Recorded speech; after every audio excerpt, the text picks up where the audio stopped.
मेरे प्यारे विद्यार्थियों, आप लोग को ढेरों प्यार एवं शुभ आशीर्वाद। उम्मीद कर रहे हैं कि आप जहाँ भी होंगे स्वस्थ होंगे और खूब पढ़ाई कर रहे होंगे। चलिए, तो इस वीडियो में हम जो भारतीय राज्य व्यवस्था के अंतर्गत भारतीय शासन IGP Indian government and politics भारतीय राजनीति एवं शासन के अंतर्गत हमने 6 वीडियो आप लोगों को बना के दिया था, जिसमें पूरा डिस्क्रिप्टिव मतलब संकल्पनात्मक रूप में कहानी की तरह हमने आपको समझाया था। अगर उस वीडियो को ध्यान से सुने होइएगा तो अब हम जो सवाल आपसे पूछने जा रहे हैं उसका जवाब आप लोग को देना है। और यह जो सवाल है आगामी किसी भी प्रकार के प्रतियोगी परीक्षा के लिए काफ़ी इम्पोर्टेंट सवाल है, क्योंकि यह कोई मनगढ़ंत सवाल नहीं है। यह प्रीवियस ईयर्स में पूछा जा चुका है और आप देखिएगा एक ही सवाल को कितना बार पूछा गया है। हम लोग उसकी भी चर्चा करेंगे। तो जो भी लोग प्रतियोगी परीक्षा की तैयारी कर रहे हैं उनके लिए यह वीडियो काफ़ी महत्वपूर्ण होने वाला है, इसलिए इस वीडियो को पूरा ध्यान से सुनिए और जो क्वेश्चन पूछे पहले कोशिश कीजिए तुरंत मन में जवाब देने का। अगर नहीं दे पा रहे हैं तो रट्टा नहीं मारना है। पहले उस 6 वीडियो को पार्ट 1 भारतीय शासन राजनीति का पार्ट 1, 2, 3, 4, 5 एंड 6 उसी से संबंधित जितने सवाल पूछे जा चुके हैं उसको हम आपसे पूछ रहे हैं। चलिए शुरू करते हैं। सबसे पहला सवाल जो है वो है, कैबिनेट मिशन योजना के अंतर्गत संविधान निर्मात्री परिषद में प्रत्येक प्रांत को आवंटित सदस्य संख्या निर्धारित करने के लिए एक प्रतिनिधि कितनी जनसंख्या के अनुपात में था? बिल्कुल सही जवाब है 10 लाख व्यक्ति। कैबिनेट मिशन योजना के अंतर्गत जो है संविधान सभा का गठन किया गया था, और यह जो संविधान सभा का गठन करना था जनता द्वारा प्रत्येक चुनाव के द्वारा नहीं करना था, प्रांतीय विधानसभाओं द्वारा चुना जाना था, और उसी के लिए निर्धारित किया गया था 10 लाख व्यक्ति पर एक प्रतिनिधि। दूसरा आते हैं, इन व्यक्तियों में से कौन कैबिनेट मिशन का सदस्य नहीं था? Option A William Wood, B Pethick Lawrence, C Stafford Cripps और डी एवी अलेक्जेंडर। बिल्कुल आसानी से जवाब आप लोग दे दिए विलियम वुड। जैसा कि आप लोग जानते हैं कैबिनेट मिशन 3 सदस्यीय था, जिसके सदस्य थे स्टेफर्ड क्रिप्स, अलेक्जेंडर और आपको ये क्या नाम है पैथिक लॉरेंस। इसमें से पैथिक लॉरेंस अध्यक्ष थे। क्लियर। नेक्स्ट क्वेश्चन पूछते हैं आपसे, भारतीय संविधान सभा का गठन किया गया था।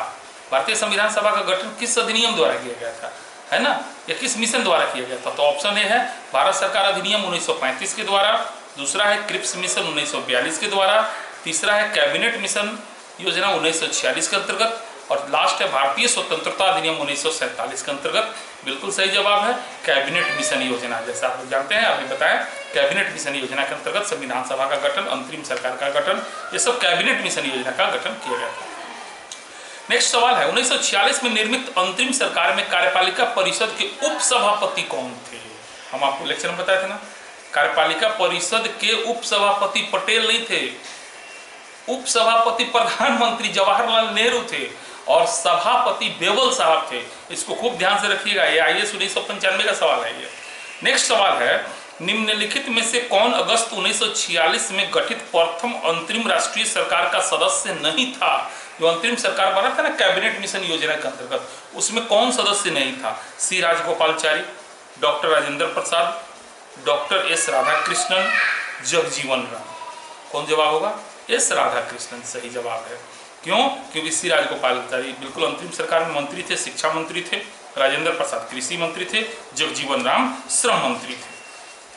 अगर हम नेक्स्ट सवाल की बात करें तो भारत के संविधान का प्रारूप तैयार करने वाली संविधान सभा के सदस्यों को ऑप्शन ए ब्रिटिश संसद द्वारा नामित किया गया, ऑप्शन बी गवर्नर जनरल द्वारा नामित किया गया, ऑप्शन सी विभिन्न प्रांतों की विधानसभाओं द्वारा चुना गया, और डी राष्ट्रीय कांग्रेस और मुस्लिम लीग द्वारा चुना गया। इसका सही जवाब क्या होगा?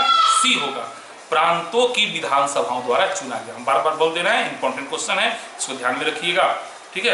नेक्स्ट है, भारतीय इतिहास के संदर्भ में प्रांतों से संविधान सभा के सदस्य, वही सवाल है, इसका सही जवाब समझ गए कि प्रांतीय विधानसभाओं द्वारा निर्वाचित हुए थे। फिर वही सवाल है, देखिए एक ही सवाल को IAS 2002, IAS 2013, UPPCS 1993 कितनी बार पूछा गया है, और मैं दावे के साथ कह सकता हूं इसी तरह के सवाल आगामी जो भी प्रतियोगी परीक्षा होगा उसमें पूछा जाएगा।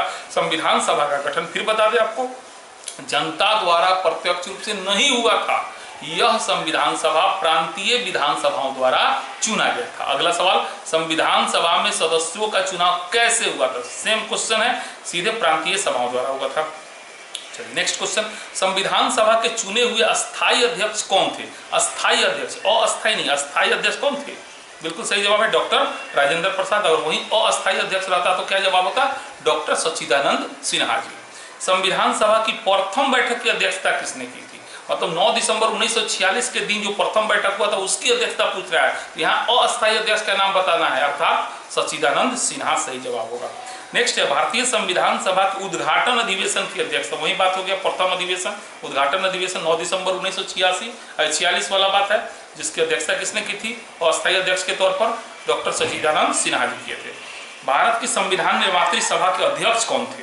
यहाँ पे ना प्रथम पूछा, ना अस्थायी पूछा, ना अस्थायी पूछा, तो ऑप्शन के हिसाब से जाएंगे। फिर से क्वेश्चन पूछते हैं, भारत की संविधान निर्मात्री सभा के अध्यक्ष कौन थे? ऑप्शन ए है doctor Rajendra Prasad, option B है भीमराव अंबेडकर, ऑप्शन सी है श्री अय्यर और डी है जवाहरलाल नेहरू। बिल्कुल इसमें जवाब क्या होगा? राजेंद्र प्रसाद जवाब होगा। स्वतंत्र भारत की संविधान सभा के अध्यक्ष कौन थे? राजेंद्र प्रसाद।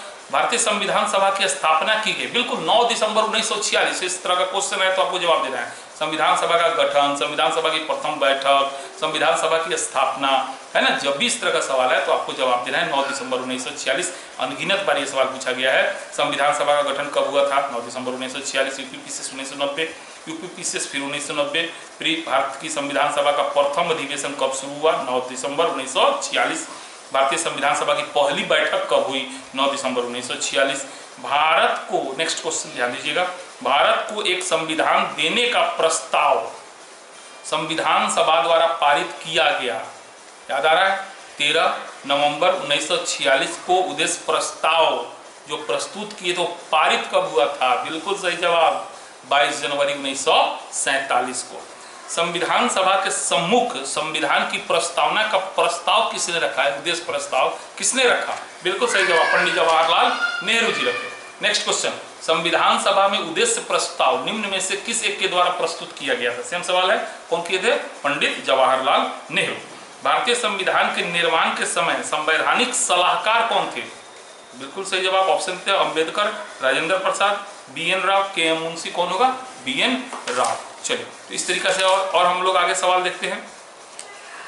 निम्नलिखित में से संविधान सभा की संघ संविधान समिति के अध्यक्ष, संघ संविधान समिति के अध्यक्ष थे जवाहरलाल नेहरू। चलिए, संविधान सभा की प्रांतीय संविधान समिति के अध्यक्ष कौन थे? बिल्कुल सही जवाब, लेकिन ऑप्शन देते हैं BR अम्बेडकर, पंडित जवाहरलाल नेहरू, डॉक्टर राजेंद्र प्रसाद और सरदार पटेल। जो सरदार पटेल बोले हैं उनका जवाब सही है। भारतीय संविधान सभा की प्रारूप समिति के अध्यक्ष कौन थे? बिल्कुल सही जवाब है, बिल्कुल हम समझ रहे हैं, आपको याद है। ऑप्शन दे देते हैं कुछ लोगों के लिए, डॉक्टर राजेंद्र प्रसाद, प्रारूप समिति पूछ रहा है, डॉक्टर राजेंद्र प्रसाद, जवाहरलाल नेहरू, BR अम्बेडकर, पुरुषोत्तम दास टंडन। इसमें सही जवाब क्या होगा? BR अम्बेडकर। भारतीय संविधान सभा के प्रारूप समिति के अध्यक्ष कौन थे? फिर वही सवाल है, अम्बेडकर साहब थे। संविधान सभा द्वारा स्थापित मौलिक अधिकारों और अल्पसंख्यकों हेतु सलाहकार समिति के अध्यक्ष कौन थे? मौलिक अधिकार और अल्पसंख्यक जो समिति बना था उसके अध्यक्ष कौन थे? ऑप्शन देते हैं पंडित नेहरू, सरदार पटेल, BN राव और अंबेडकर। कौन होगा? सरदार पटेल। संविधान निर्मात्री परिषद की झंडा समिति के अध्यक्ष कौन थे? बहुत ही विवादास्पद सवाल। अगर राजेंद्र प्रसाद है, वीडियो बताए थे, तो राजेंद्र प्रसाद सही जवाब होगा। राजेंद्र प्रसाद नहीं है तो BN राव सही होगा। दोनों हैं तो राजेंद्र प्रसाद के साथ जाना होगा। तो इस सवाल में ऑप्शन में सी राजगोपालाचारी, डॉक्टर राजेंद्र प्रसाद, JB कृपलानी और डॉक्टर BR अम्बेडकर दिया हुआ है, लेकिन आपको राजेंद्र प्रसाद के साथ जाना चाहिए। ठीक है, तो इस तरीके से कुछ सवाल देखें। और भी कुछ सवाल है, ध्यान दीजिए। जब हम इस टॉपिक को बता रहे हैं तो इस टॉपिक के अंतर्गत हम आपको कुछ आधुनिक भारत का भी टॉपिक पढ़ा दिए थे, जो बहुत संक्षेप में बताए थे, लेकिन उतना ही से कितना सवाल बनता है उस पर हम लोग थोड़ा चर्चा करते हैं। ध्यान दीजिए, हम फिर कह रहे हैं हम IGP पढ़ा रहे हैं, IGP का क्वेश्चन अभी बनवा रहे हैं। तो IGP के रूप में जो आधुनिक भारत से संबंधित जो सवाल बन सकता है हम लोग से, इसका हम वीडियो बना चुके हैं। उस वीडियो को सुनने के बाद जो सवाल बन सकता है उस सवाल पे हम लोग चर्चा करने जा रहे हैं। चलिए बताइएगा, काफ़ी बहुत बढ़िया सवाल है, मज़ा आ जाएगा आप लोग को सुन के, और काफ़ी इंपॉर्टेंट भी है और काफ़ी कठिन भी है। द्वितीय विश्व युद्ध के संबंध में भारतीय राष्ट्रीय कांग्रेस की क्या नीति थी? याद होगा 1939 में जब द्वितीय विश्व युद्ध शुरू हुआ तो भारत के वायसराय लॉर्ड लिथगो ने भारतीयों की सहमति के बिना भारत को द्वितीय विश्व युद्ध में मित्र देशों की ओर से शामिल कर लिया। तो इस पर भारतीयों ने क्या कहा कि आप हमें अंतरिम सरकार बनाने का अनुमति दे दीजिए, हम सहयोग करेंगे। तो इसका जवाब बताइए आप लोग। पूर्ण स्वतंत्रता का आश्वासन मिलने पर ब्रिटेन का सहयोग, बिल्कुल सही, यही जवाब हो गया। ब्रिटेन की सक्रिय सहयोग नहीं दिया था, तटस्थता की नीति अपनाई थी, नहीं होगा। इसका सही जवाब होगा स्वतंत्रता का आश्वासन मिलने पर हम ब्रिटेन का सहयोग करेंगे। जो अगला सवाल है वो कथन कारण है। कथन कारण से संबंधित सवाल कैसे बनता है, तो हमने इतिहास के जो क्वेश्चन डिस्कशन किया था उसमें काफी विस्तार से बताया था, उसको देखिएगा जिनको नहीं आता होगा, और जिनको आता है सवाल का जवाब दीजिए। कथन है द्वितीय विश्व युद्ध में भारतीय राष्ट्रीय कांग्रेस ने अंग्रेजों को सहयोग प्रदान किया था। कारण है क्योंकि उन्हें पूर्ण स्वराज प्राप्त होने की आशा थी। बिल्कुल दोनों गलत है। द्वितीय विश्व युद्ध में भारतीय राष्ट्रीय कांग्रेस ने अंग्रेजों को सहयोग दिया था, नहीं दिया था, क्योंकि उन्हें पूर्ण स्वराज प्राप्त होने की आशा थी। कोई आशा नहीं थी, कोई उम्मीद नहीं था, इसलिए दोनों गलत हो गया ये। तो इसका सही जवाब है एस आर, मतलब कथन कारण दोनों गलत है। ठीक है, नेक्स्ट सवाल है वर्ष 1939 में सभी प्रांतों में कांग्रेस मंत्रिमंडलों ने त्याग पत्र दे दिया। कथन है, कारण है कांग्रेस ने द्वितीय विश्व युद्ध के संदर्भ में वायसराय के जर्मनी के विरुद्ध युद्ध घोषित कर देने के निर्णय को स्वीकार नहीं किया गया। बिल्कुल सही है, दोनों सही है। कारण कथन का व्याख्या भी कर रहा है कि हम लोग द्वितीय विश्व युद्ध में सहयोग नहीं देना चाहते थे, इसलिए विरोध स्वरूप जो था सभी प्रांतों के जो कांग्रेसी मंत्रिमंडल था वो त्याग पत्र दे दिया था। अगला सवाल है द्वितीय महायुद्ध कब समाप्त हुआ। द्वितीय विश्व युद्ध कब समाप्त हुआ? 1945, बिल्कुल सही जवाब है। द्वितीय विश्व युद्ध के समय ब्रिटेन के प्रधानमंत्री कौन थे? विंस्टन चर्चिल साहब थे, बिल्कुल सही जवाब है आप लोग का द्वितीय विश्व युद्ध के समय। और वहीं पूछे आजादी के समय कौन थे, तो क्या जवाब दीजिएगा? क्लीमेंट एटली। अगला जो सवाल है, जैसा कि हम लोग जानते हैं द्वितीय विश्व युद्ध के समय में भारत को जब शामिल कर लिया गया तो उसके बाद रामगढ़ का अधिवेशन हुआ। उस अधिवेशन में कांग्रेस ने जो है लिनलिथगो से मांग किया कि एक अंतरिम सरकार बना दीजिए, लेकिन लिनलिथगो इस पर ध्यान नहीं दिए, इसलिए गांधी जी के नेतृत्व में कौन सा आंदोलन शुरू हुआ? व्यक्तिगत सत्याग्रह आंदोलन। वीडियो में काफी विस्तार से बताए हैं। अब उससे संबंधित कुछ सवाल है, देखिए उसका जवाब आप लोग दे पा रहे हैं नहीं। महात्मा गांधी द्वारा व्यक्तिगत सत्याग्रह आंदोलन के लिए प्रथम सत्याग्रही किसे चुना गया था? जवाहरलाल नेहरू, सरदार पटेल, सरोजनी नायडू, विनोबा भावे। बिल्कुल सही जवाब विनोबा भावे। व्यक्तिगत सत्याग्रह किसने शुरू किया? किसने शुरू किया? महात्मा गांधी ने शुरू किया। प्रथम सत्याग्रही पूछे कौन थे, तो विनोबा भावे थे।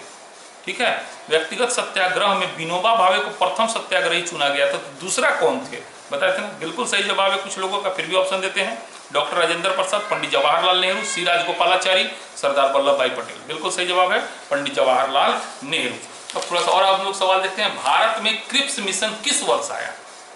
जब द्वितीय विश्व युद्ध में मित्र देशों की पराजय होने लगी तो अमेरिका के राष्ट्रपति रूजवेल्ट, याद आ रहा है ना, चीनी राष्ट्रपति चियांग काई से, है ना, इन लोगों ने मिलकर ब्रिटेन के प्रधानमंत्री चर्चिल पर दबाव बनाया कि अपने उपनिवेशों के साथ अच्छा से बात कीजिए, और उसी प्रेशर में ब्रिटेन के प्रधानमंत्री ने अपने मंत्रिमंडल के सबसे बुद्धिमान सदस्य स्टुअर्ट क्रिप्स को भारतीयों के साथ बातचीत करने के लिए भारत भेजा, जिसको इतिहास में क्रिप्स मिशन के नाम से जाना जाता है। तो उसी से संबंधित सवाल है, भारत में क्रिप्स मिशन किस वर्ष आया था? 1940, 1942, 1944, 1946। बिल्कुल सही जवाब 1942। किसकी दृष्टि में क्रिप्स प्रस्ताव एक टूटते हुए बैंक के नाम एक उत्तर दिनांकित चेक था, post dated cheque? Cripps mission किसने कहा? बिल्कुल सही जवाब है महात्मा गांधी। इसमें ऑप्शन देने की जरूरत नहीं है, सब तो बहुत सिंपल सवाल है। निम्नलिखित प्रधानमंत्रियों में से किसने भारत में क्रिप्स मिशन भेजा? तो द्वितीय विश्व युद्ध के समय ब्रिटेन के प्रधानमंत्री कौन थे? चर्चिल, तो उन्होंने भेजा। इसका सही जवाब क्या होगा? Winston Churchill. आगे सवाल देखते हैं हम लोग, भारत छोड़ो आंदोलन कब शुरू हुआ? तो वही क्रिप्स मिशन की सफलता के बाद भारत छोड़ो आंदोलन शुरू हुआ था ना। तो भारत छोड़ो आंदोलन जो शुरू हुआ था वो ध्यान दीजिएगा, ऑप्शन देते हैं 9 अगस्त 1942, 10 अगस्त 1942, 15 अगस्त 1942, 16 अगस्त 1942। हम आपको उस लेक्चर में सावधानी बरतने के लिए बोले थे कि आंदोलन कब शुरू हुआ, 9 अगस्त को। आंदोलन पास कब हुआ? 8 अगस्त को। और ये सवाल 48वीं से 52वीं बीपीएससी 2008 यानी आगामी जो भी एग्जाम है बिहार के सरकार द्वारा आयोजित, जैसे दरोगा वगैरह, उसमें सवाल पूछा जा सकता है।